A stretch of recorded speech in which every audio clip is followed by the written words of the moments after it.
terror, incompetence, cover-up. Federal judges are saying that the Trump regime exhibits this cycle all across the country in the efforts to round up migrants and in some cases, U.S. citizens, throw them in detention centers. The cruelty, the incompetence, the cover-up over and over again. We know now that there have been thousands, between 8,000 and 10,000 DOJ lawyers, staff, assistants who have been either quitting, pushed out, fired, whatever. They can't even keep up with the basic paperwork there. And direct targeting of these migrants and terrorizing them intentionally or recklessly or negligently, the courts are saying these are human lives that you are screwing with. And when the court makes an order on, say, a habeas petition to release a migrant who has been unlawfully detained, you're supposed to follow that order. And you're not supposed to, after the court says, what the hell are you doing, leave somebody out in the freezing cold without their license, their phones, calling family members, where people can quite literally freeze to death.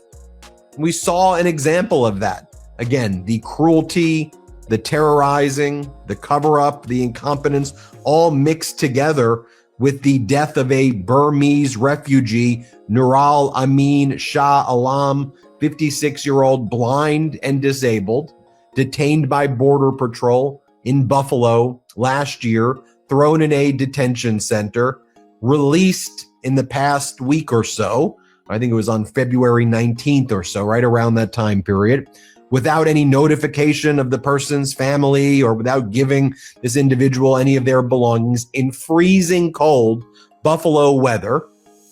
Then this individual went missing, and then their body was discovered in the past week or so, frozen to death in Buffalo. And the Border Patrol issued a statement and said, well, we did everything right. We brought this individual into a restaurant and we allowed them to go into a nice warm location. We were never told that there was family members. We did everything right. Well, then local reporting got the surveillance footage, and it turned out the restaurant they claimed they let him into was locked. They just left this man. They left Nural Amin Shah Alam, this disabled blind person, outside to freeze to death. And he froze to death. And then they covered it up. How many times is this happening over and over again that we don't even know about?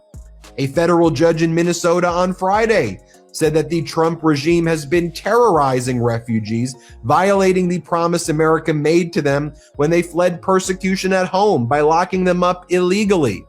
You had a federal judge say the following: when the clock strikes 12 a.m. on the 366th day after a refugee was lawfully admitted to the United States, according to the government, 8 U.S.C. Section 1159 gives the Department of Homeland Security officials the power to arrest and detain that refugee with no limits on the length of detention. But because Section 1159A provides no such power, the court will issue a preliminary injunction enjoining defendants from arresting or detaining refugees in Minnesota on the basis that have not yet been adjusted to lawful permanent resident status, which by law cannot occur until 1 year has passed.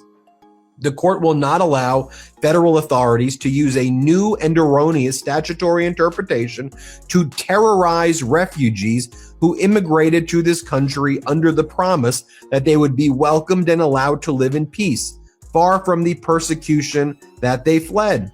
Or take a look at the ruling by a federal judge, Judge Zaid Qureshi, out of the federal court in New Jersey, saying that the Trump regime continued to violate court orders in immigration cases, and says he's prepared to haul in the DOJ and DHS officials under oath. The federal judge Qureshi says the following: arguably worse, while the procedures for the government's immigration arrest and detention may have had the initial appearance of negligence, they have since slid downward into manifest recklessness. Immigrants are swept up into custody and shifted repeatedly around the country without warning or explanation. efforts by the court in this district to protect detainees' rights have been largely frustrated by the government.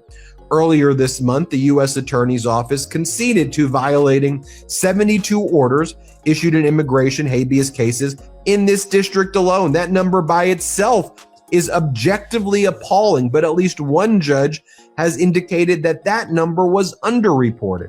The U.S. Attorney's Office has couched these violations as unintentional. Sadly, the well-deserved credibility once attached to the distinguished office is now a presumption that has, quote, undeniably eroded.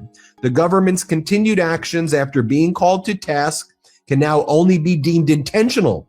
The undersigned will not stand idly by and allow this intentional misconduct to go on. It ends now. And then we heard just very similar language. Take a look at what Judge Schiltz had to say.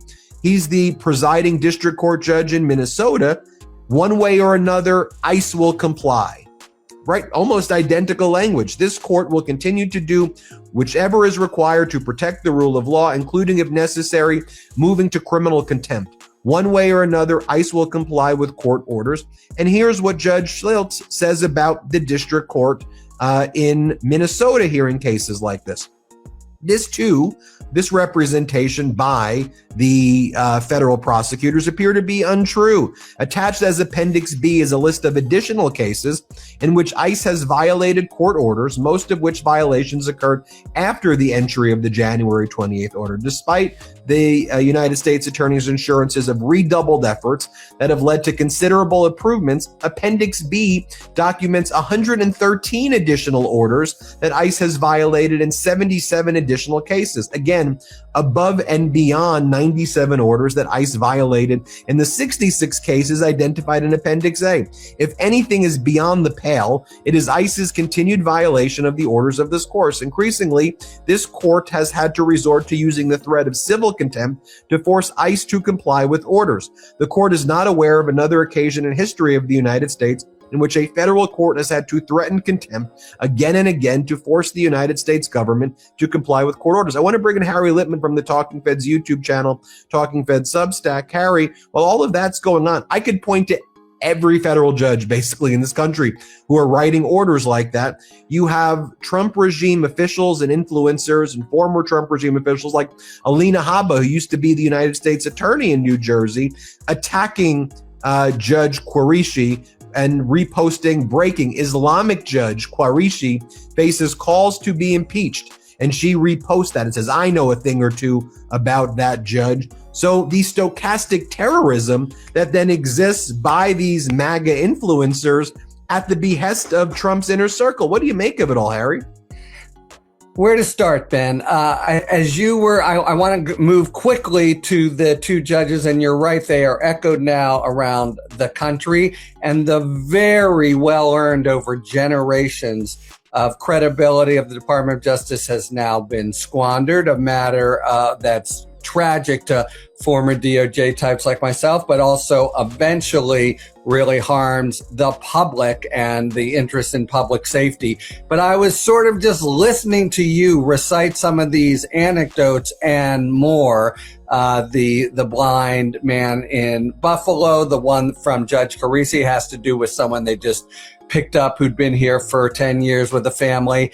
And you close your eyes and it sounds like the kind of report organizations like Amnesty International issue about brutal regimes around the country. And this happening in the United States, happening even with a sort of measure